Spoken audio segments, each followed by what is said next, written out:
花咗13,000蚊買咗2000平方嘅鄉下小院，再花200萬嚟改造，划划算呢？往前一個城市居民花咗13,000蚊買咗2000平方嘅鄉下小院，究竟係開心呢？抑或係一個禍患呢？據講咧，有人建議呢個買主就花100萬或者200萬投入嚟改造成別墅。呢個視頻我就以律師嘅角度進行分析。首先睇下呢個買賣合同效力其實係存在根本性嘅缺陷嘅。第一，合同無效嘅法定後果。根據土地法同埋民法典嘅規定，宅基地使用權僅限於本村集體經濟組織成員享有。非本村村民購買宅基地房屋嘅合同，因為違反法律嘅強制性規定，通常會被認定為無效嘅。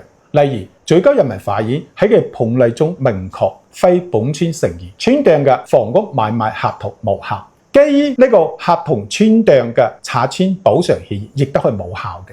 合同無效之後，買方僅能主張返還購房嘅呢個13000蚊。而花出佢嘅100萬或者200萬嘅改造費，就有可能係冇辦法追翻嚟嘅。第二咧，呢個產權無法合法嘅轉移。大多數地方嘅不動產登記規則要求宅基地轉移登記需要滿足本村成員嘅身份條件，非本村村民冇辦法辦理過戶嘅手續，即使實際轉有房屋，亦都冇辦法享有法律認可嘅所有權。面臨原村民隨時主張權利嘅風險，仲有呢個宅基地嘅合法性以面積超標嘅風險。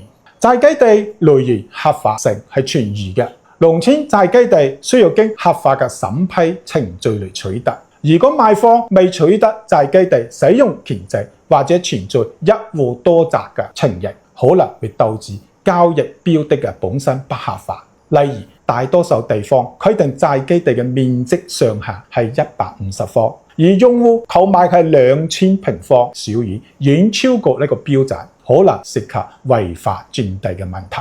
仲有改造行為嘅合法性係存在障礙嘅，而翻建資格其實非農業戶口無權翻建農村老宅，甚至改造可能會被認定為違建。最後我哋講講呢個投資回報嘅問題。係存在不確定性嘅。第一，拆遷補償權係喪失嘅。拆遷嘅時候，補償對象僅限於本村嘅村民，即使房屋已經實際使用，非本村村民因為合同無效，可能冇辦法獲得補償，甚至需要將呢個房屋返還俾翻原村民。仲有咧，合同無效後嘅損失嘅分擔，法院可能認定買方對合同無效存在過錯。譬如你明知自身不具備購買條件，可能僅支持返還呢個購房嘅錢，而100萬或者200萬改造投入，可能會被認定為自願行為或者擴大損失，冇辦法獲得賠償。提醒各位，非本村村民購買農村小院並投資改造嘅行為，面臨合同無效、產權懸空、違建拆辭、補償落空等多重嘅法律風險。200萬改造投入，可能因為法律嘅障礙冇辦法獲得預期嘅回報，甚至面臨血本無歸嘅結局。建議立即採取法律措施止損，並通過專業嘅律師設計合規嘅方案，最大限度降低風險。